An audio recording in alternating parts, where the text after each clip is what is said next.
des cieux, enlève mon iniquité. Regarde-moi du haut des cieux. Shalom, shalom, peuple de Dieu. Dieu vous bénisse et qu'il vous fortifie. J'espère que vous allez tous bien. Vous êtes à votre espace d'édification et d'éclairage, là où nous chassons, dissipons les ténèbres, détruisons toutes les œuvres du diable par l'épée de la parole. Soyez fortifiés encore et très bonne compréhension par rapport à ce que nous allons dire tout à l'heure. Voilà, nous allons prier le Seigneur pour la bonne compréhension. Nous bénissons ton nom parce que nous sommes déjà oints par toi. Tous tes enfants sont oints. Il n'y en a personne qui ne soit pas oint. Je bénis ton nom parce que tu nous as donné des oreilles pour pouvoir comprendre, saisir, manifester, pratiquer ta parole. Au nom de Jésus-Christ. Amen. Amen. Bien-aimés, avant même d'aborder le sujet qui nous réunit en ce jour, je voudrais dire quelque chose. Au fait, par rapport à tout ce que nous donnons comme enseignement, ça ne plaît pas à beaucoup. Et on s'y attendait. Et on était déjà prêt par rapport à ça. Parce que, comme j'ai pour l'habitude de dire, nos enseignements ne peuvent pas plaire aux religieux, aux manipulateurs, aux gens qui sont censés diffuser la peur et le doute dans la vie des enfants de Dieu dans le but de pouvoir les manipuler. Ça ne peut pas les plaire. Parce que nous venons là pour éclairer chaque enfant de Dieu. Chaque enfant de Dieu. Et nous ne venons pas au nom d'une église. Parce que Jésus n'est pas venu pour faire des dénominations. Nous venons au nom du Seigneur. Au nom du ciel qui nous a mandaté de pouvoir diffuser la parole de Dieu. Éclairer chaque enfant de Dieu. Afin que l'enfant de Dieu ne soit pas esclavagisé. Et pour cela, nous sommes attaqués. Il y a des gens qui vont signaler nos pages sur Facebook. Et pour cela, Facebook a restreint nos nombres de vues. Donc, vous qui nous recevez, partagez au maximum ce que nous diffusons comme message. C'est important. Peut-être aujourd'hui, tu ne peux pas comprendre. Vous ne pouvez pas comprendre cela aujourd'hui. Mais ça vous sera salutaire demain. Parce que ce n'est pas facile de comprendre ce que nous donnons comme enseignement. C'est beaucoup nouveau. Mais nous ne prenons que les Écritures pour donner nos enseignements. Nous ne prenons pas nos enseignements ailleurs. Et ce n'est pas nos raisonnements. Si vous nous recevez, partagez au maximum. Et nous croyons par la grâce de Dieu que ce problème sera résolu. Tous ces bandes de religieux-là seront découverts. Et je pense que les véritables enfants de Dieu quitteront ces religieux, quitteront la religion. Parce que le christianisme, c'est autre chose. Être en Christ, c'est autre chose. Ce n'est pas la dénomination, ce n'est pas la religion. C'est vivre Christ. Vivre Christ. Et ce soir, ce que nous allons partager, c'est que chaque enfant de Dieu est rempli de la plénitude de Dieu. Chaque enfant de Dieu est plein de Dieu. Il n'y en a pas ailleurs. Une fois qu'on t'a prêché l'évangile, je dis bien l'évangile, pas un message de sorcier ou bien un message de mariage. Mais si on t'a prêché l'évangile, que tu as cru en l'évangile, tu es enfant de Dieu. Et parce que tu es enfant de Dieu, l'Esprit de Dieu est en toi. Et parce que l'Esprit de Dieu est en toi, la vie de Dieu est en toi. Tu es enfant de Dieu. Et Dieu est pleinement en toi. Maintenant, qu'est-ce qui te reste? C'est de comprendre. Ce Dieu qui est en toi, de saisir, de comprendre comment manifester pleinement toute cette plénitude-là. Comment vivre Dieu, comment vivre Christ sur la terre. Et c'est tout ça que nous partageons comme enseignement, afin que chacun soit éclairé et que chacun puisse vivre Christ. Alors, vous qui avez écouté, entendu l'évangile, vous êtes plein de Dieu. Vous êtes plein de Dieu. Vous n'avez plus besoin d'une autre onction. Vous êtes plein de Dieu. Si quelqu'un vous appelle pour une autre onction, c'est de la manipulation. Vous êtes plein de Dieu.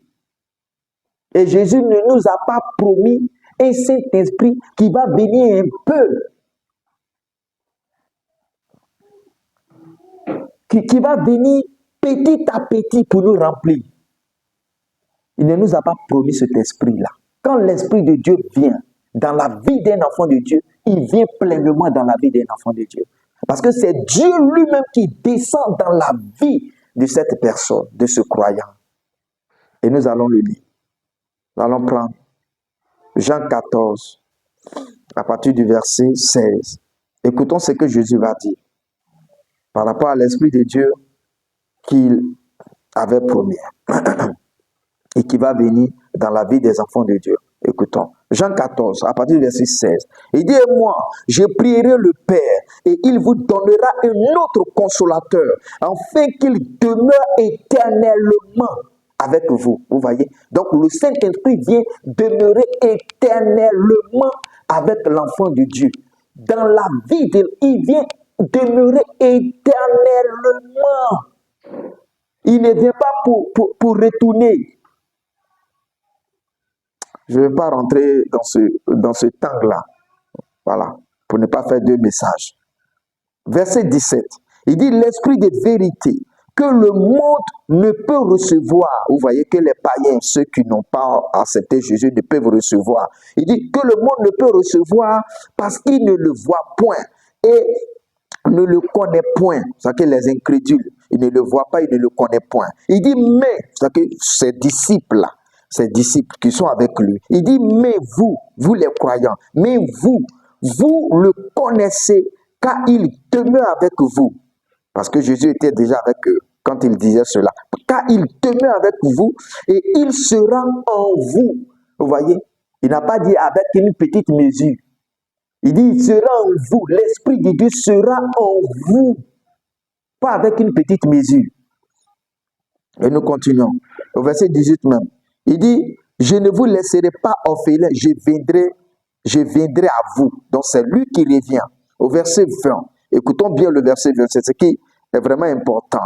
Il dit, en ce jour-là, c'est-à-dire que quand le Saint-Esprit va venir pleinement en vous, là, en ce jour-là, vous connaîtrez que moi, Jésus, moi, je suis en mon Père, que vous êtes en moi, que vous êtes, vous croyants là, vous êtes en moi et que je suis en vous. Vous voyez, non? Alors que lui, il est dans le Père et que je suis en vous. Ça veut dire que quand quelqu'un accepte Jésus, le Père et le Fils, l'Esprit viennent habiter dans ce croyant-là. Et ce n'est pas un petit Jésus, ce n'est pas un petit Père ou bien un petit Saint-Esprit qui vient habiter dans le croyant. Toute la plénitude de Dieu vient habiter dans le croyant. Mais comme il ne sait pas, c'est pour ça que Dieu met au devant de ce croyant-là des enseignants, ses serviteurs, pour amener ce croyant à comprendre ce qui s'est produit en lui, ce qu'il est devenu en Christ. Nous allons voir encore Colossiens 2 pour dire que c'est tout Dieu, toute la plénitude qui vient habiter en nous. Colossiens 2. À partir du verset 9, écoutons.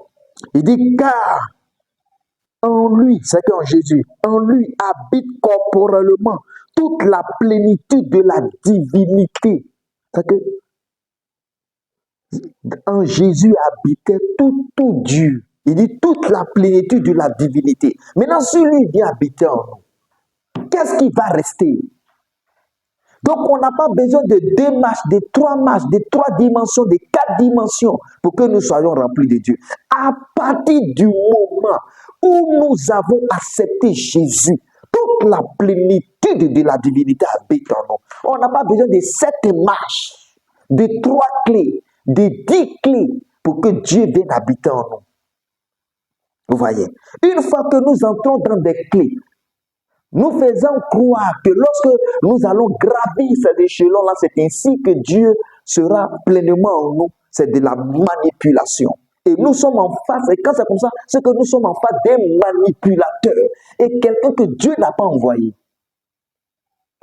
Vous voyez? Au verset 10, il dit, vous avez tout pleinement en lui. Donc, si toute la plénitude de Dieu vient habiter en toi, si le Fils est en toi, si l'Esprit est en toi, si le Père est en toi, il dit, mais ce que vous avez tout pleinement en lui. Mais comme tu ne sais pas comment vivre tout pleinement, c'est ça qui t'envoie ses serviteurs, pour que tu puisses le reconnaître et connaître qui tu es pour pouvoir le vivre. Donc, ce n'est pas des gens qui vont venir te dire que non, tu as encore des marches à faire pour que Dieu vienne en toi. Ou bien tu as besoin d'une certaine dose de Dieu, d'une certaine dose de l'Esprit. Mais l'Esprit ne peut pas venir avec une petite mesure. Ah. Alléluia. Donc, il dit, vous avez tout pleinement en lui, qui est le chef de toute domination et de toute autorité. Il dit, vous avez tout pleinement en lui. Tout pleinement en lui. Ça veut dire qu'il ne vous reste plus rien dehors. C'est-à-dire qu'il n'y a plus rien à ajouter encore dans la vie du croyant. Puisque le Père est en lui, il n'y a plus rien à ajouter. Tout ce qui reste au croyant, c'est qu'il puisse comprendre cela. Et vivre pleinement la vie de Dieu sur la terre. Pour qu'on puisse dire, voici Christ qui est en train de marcher.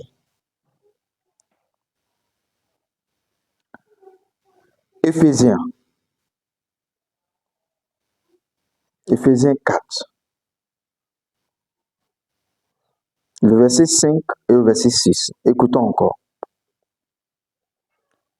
Bien-aimés, quand on a reçu Jésus, on a accepté Jésus, il n'y a plus rien de Jésus qui est en dehors. Tout Jésus est en nous. Tout Christ est en nous. Il n'y a plus rien dehors. Que personne ne vienne nous faire croire qu'il y a une autre dose de Dieu que nous devons recevoir.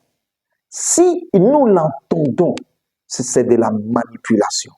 Et c'est de la séduction.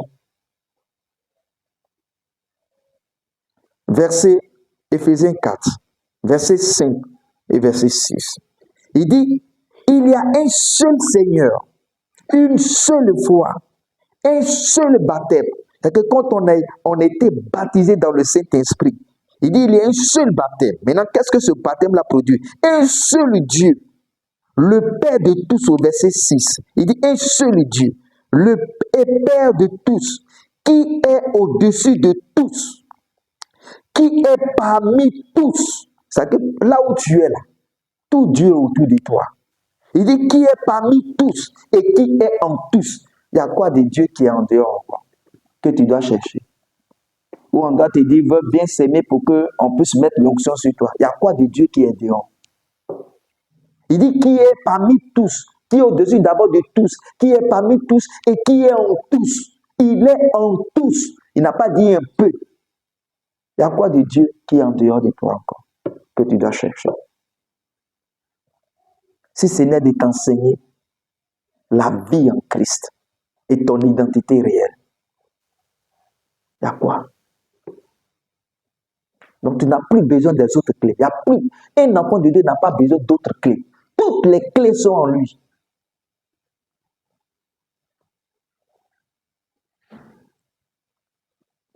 Jean 1, le verset 16.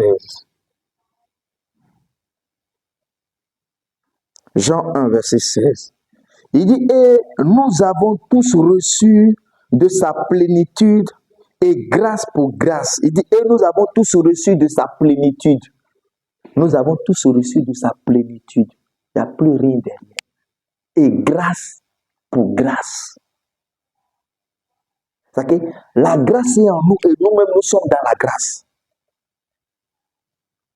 Il y a quoi de Dieu qui te manque? Il y a quoi de Dieu qui te manque? Rien de Dieu ne te manque. Marche avec cela. Rien de Dieu ne te manque. Marche comme Dieu. Marche comme Christ.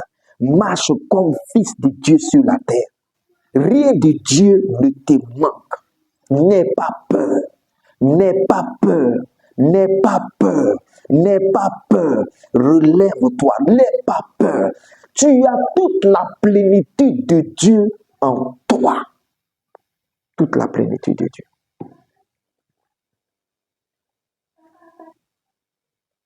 Et je vais terminer avec Éphésiens 4 pour dire que lorsque Dieu donne ces serviteurs-là, c'est quoi est-ce qu'ils doivent enseigner aux enfants de Dieu? Éphésiens 4 à partir du verset 11. Écoutons bien. Il dit, et il a donné les uns comme apôtres, les autres comme prophètes, les autres comme évangélistes, les autres comme pasteurs, les autres comme docteurs, pour le perfectionnement des saints. Maintenant, le perfectionnement, là, ce n'est pas parfait dans tout bien truc. Non. Tu es déjà parfait parce que toute la plénitude de Dieu en toi. Mais la compréhension, il faut comprendre ça de manière parfaite. Voilà. Il parle de la compréhension. Parce que quand tu vas comprendre ça parfaitement, tu vas vivre Dieu sur la terre. Il dit pour le perfectionnement des saints, en vue de l'œuvre du ministère. Il n'a pas dit le perfectionnement des pécheurs, des saints. Parce que quand tu reçois le Saint-Esprit, tu es saint. Il dit pour le perfectionnement des saints, en vue de l'œuvre du ministère et de l'édification du corps, de la construction du corps, la mentalité du corps de Christ. Voilà, la compréhension du corps de Christ, de l'enfant de Dieu, qu'il puisse comprendre. Parce que c'est ce qui lui manque. Ça dit, mon peuple périt par manque de connaissance. Ce n'est pas par manque d'onction, par manque de présence de Dieu, par manque de connaissance. Parce qu'il a tout Dieu, mais il ne le sait pas. C'est pour ça que la vérité nous affranchit de tout. Vous connaîtrez la vérité. Pourquoi? Parce que la vérité même en vous. Vous connaîtrez ça. Vous connaîtrez la vérité. La vérité, c'est Jésus lui-même. Vous connaîtrez la vérité et la vérité vous affranchira. Et c'est cette vérité-là que nous diffusons. C'est pour ça que les religions ont peur. Ils ont peur parce qu'ils savent que si vous comprenez ça, cela, vous n'allez pas être manipulé. Puis ça va pas être bien pour eux. Ça ne sera pas bien pour eux. Ils n'auront pas d'esclaves ou bien des clients. Donc au verset 13, il dit jusqu'à ce que nous soyons parvenus à l'unité de la foi, à l'unité de la foi, de connaître toute la doctrine de Christ et la connaissance du Fils de Dieu. Donc connaître le Fils de Dieu, connaître le Fils de Dieu que nous sommes, nous connaître. Parce que connaître Jésus, c'est de te connaître. C'est te connaître toi-même. Il dit, jusqu'à ce que nous parvenions tous à l'unité de la foi, à la connaissance du Fils de Dieu. Pas pour autre chose. Ce n'est pas la connaissance des démons, ni du développement personnel, ni de comment est-ce que tu dois prendre ton mari, ni de comment tu dois éviter les choses. À la connaissance du Fils de Dieu. Parce que quand tu vas connaître cela, tout le reste là, tu seras dominateur. Parce que tu l'es, mais tu ne le sais pas. Tu vas régner sur tout. Il dit jusqu'à ce que nous soyons tous parvenus à l'unité de la foi, à la connaissance du Fils de Dieu, à l'état d'homme fait, maintenant à la mesure de la stature parfaite, c'est-à-dire à la manifestation de Christ sur la terre, afin que nous manifestons Christ sur la terre, à la manifestation du Fils de Dieu, c'est-à-dire Christ sur la terre. Voyez? Comment quelqu'un, tu penses que si quelqu'un qui veut maintenir des gens dans l'esclavage, manipuler les gens pour pouvoir bénéficier de tout ce qu'ils vont avoir peut-être comme argent ou bien comme tout ce qu'ils peuvent leur apporter, ils pensent qu'ils peuvent vous dire la vérité. Ils peuvent vous dire la vérité? Non. Il y a des personnes qui ne vont jamais vous lire. Il y a des personnes qui ne pourront pas vous lire. Verset 14. Il dit, afin que nous ne soyons plus des enfants. Oui, afin que tu ne sois pas ballotté, que tu ne sois pas un enfant. Il dit, afin que nous ne soyons plus des enfants flottants et emportés à tout vent de doctrine par la tromperie des hommes. Mais ces hommes-là, ce n'est pas les païens, c'est les soi-disant hommes de Dieu. Il dit, par la tromperie des hommes, par la ruse, par la ruse dans les moyens de séduction. Oui. Les mêmes caractères, mêmes attributs du diable, là, ils ont aussi ça. La ruse, la séduction. Voyez. Tu dis qu'un sorcier peut te manger. C'est de la séduction, c'est de la ruse. Pour que tu dépendes d'eux.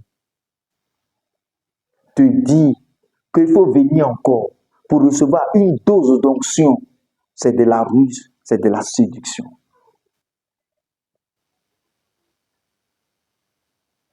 Tu dis que tu dois payer encore pour te racheter. C'est de la ruse, c'est de la manipulation. Tu dis que tu dois faire tel nombre d'offrandes pour que tu sois béni. C'est de la ruse, c'est de la séduction. Mais tant qu'on ne te dit pas qui tu es en Christ, tu ne le sauras pas. C'est pour ça qu'il ne t'amène pas sur ce terrain-là. Je vais m'arrêter à ce niveau. Dieu vous bénisse. Et continuez de regarder, d'écouter, de réécouter nos messages. Ça vous fera du bien. Demeurez bénis au nom de Jésus-Christ. Amen.